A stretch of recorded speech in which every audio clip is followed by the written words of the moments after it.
এই সরকারটা তো এই জন্যই ফেমাস, এই করে দিতেও তাদের অ্যাকচুয়ালি কুণ্ঠাবোধ হাজার লোকই ঢুকিয়ে দিল। তোমার বাংলাদেশের শান্তি বাহিনী কে পাঠাবে আমাদের মানুষের? হিন্দুদের জন্য আপনি কেন শুধুই শো অফের রাজনীতি, লোক দেখানো শুধুমাত্র?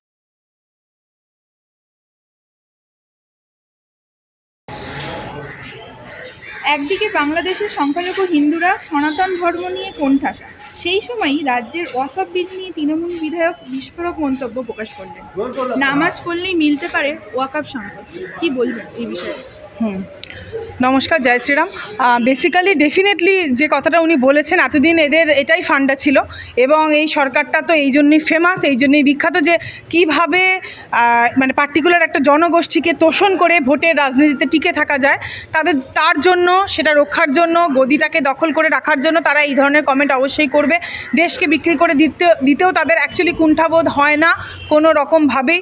আর আজকে ডেফিনেটলি তাই, আজকে তো অবশ্যই তারা তো সবসময় এটাই ক্লেম করেছে যে আমরা এখানে বসে তিনজন মিলে একটা কারোর দোকান ঘর ধরো বা তোমার বাড়ি ধরো বা তোমার ঘর ধরো, তোমার ঠাকুরদাদের সম্পত্তি ধরো, তারা ধরো দখল করে নিয়ে নামাজ পড়ে ধরে নাও তুমি হাজার লোকই ঢুকিয়ে দিল, তোমার সম্পত্তি দখল করে নেবে, তোমার সম্পত্তি তখন আর তোমার থাকবে না, আর তখন তুমি আইনের দরজাতে গিয়েও করা নাড়তে পারবে না। তাই জন্যই আমাদের এই সেন্ট্রাল গভর্নমেন্টের যে স্কিমটা এবং যেটা বিলটা অ্যামেন্ড হয়েছে, তার জন্যই আমাদের দেশকে পুরোপুরিভাবে রক্ষা করার জন্য, যাতে করে তোমার সম্পত্তি বা অন্য কারোর সম্পত্তি যেটাই হোক না কেন, কষ্টার্জিত ধন, সেটা যাতে অন্য কারোর হাতে না চলে যায় বা কেউ যাতে ডিমান্ড না করতে পারে যে তার প্রপার্টি বলে একটা জায়গায় নামাজ পড়ে। সেই জন্যই তো সেন্ট্রাল গভর্নমেন্টের এই কড়া পদক্ষেপ, এবং এটা পুরোপুরি আমাদের দেশকে বাঁচানোর জন্য। এটা আমাদের দেশের গৌরব, আমাদের দেশ যাতে কোনোভাবেই বিক্রি না হয়ে যায়। কারণ আমার করে করে একটা ধর্মের মানে প্রোপাগেট বা প্র্যাকটিস, এইটার প্রোপাগ্যান্ডা করে কেউ সেই আমার দেশকে বিক্রি করে দিচ্ছে অন্যভাবে, এটা তো কোনোভাবেই হতে পারে না। এরই মধ্যে বাংলাদেশ ইস্যু নিয়ে মুখ খুললেন মমতা বন্দ্যোপাধ্যায়। তিনি বললেন বাংলাদেশে শান্তি বাহিনী পাঠানো হোক। তিনি কি শান্তি চাইছেন?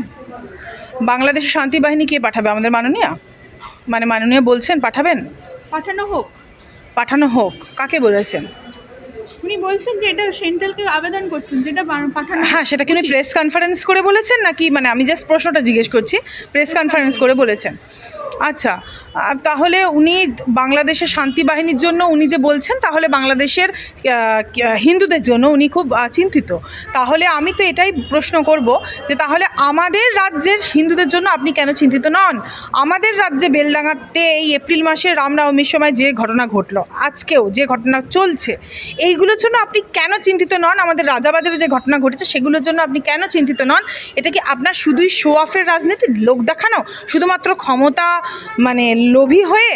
কারণ আজকে কেন্দ্র কি করবে সেটা কেন্দ্র অবশ্যই ঠিক করবে, সেটা কেন্দ্রের কাজটা খুব ভালোভাবেই করছে এবং সবসময়ই আমরা বাংলাদেশি হিন্দুদের পাশে আছি। তাই জন্য ওনার কোনো সাজেশনের অন্তত কেন্দ্রের প্রয়োজন নেই যে কেন্দ্র কোন ডিসিশনটা নেবে।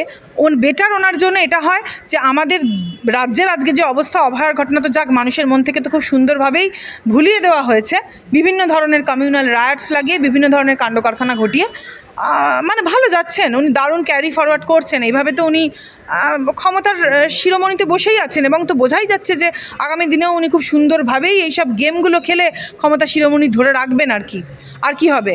আমরা মিডিয়া হবে, খবর হবে, এটাই হবে। মানুষ মরবে, মেয়েরা এক এক করে ধর্ষিতা হচ্ছে, হাড়গোড় ভেঙে পড়ে মরে যাচ্ছে, কারোর মা বাবার সারা জীবনের স্বপ্ন সেই মেয়েটা, সেগুলো সমস্ত কিছু চোখ বন্ধ হবে, মানুষ সব ভুলে যাবে। এইটাই তো রাজনীতিকরণ চলছে। উনি এই ধরনের কমেন্টই করতে পারেন? কোথাও কি প্রেস কনফারেন্সে বসে কি আমি জানি না, উনি বলেছেন টিম পাঠানোর কথা। তো ভালো, ভেরি গুড, ভালো চলছে রাজনীতি। মানে এগুলো শুনে আমি হতাশ হই আর কি, এগুলো শুনে আমার বিশেষ কিছু মনে হয় না। তার কারণ দেখতে তো পাচ্ছি যে রাজ্যের অবস্থাটা কোন জায়গায় গিয়ে আজকে আমাদের দাঁড়িয়ে রয়েছে। এগুলো উত্তর দেওয়া, মানে প্রশ্ন করছে, এগুলোর উত্তর দেওয়া আলটিমেটলি, মানে no solution to that basically. তোমার কি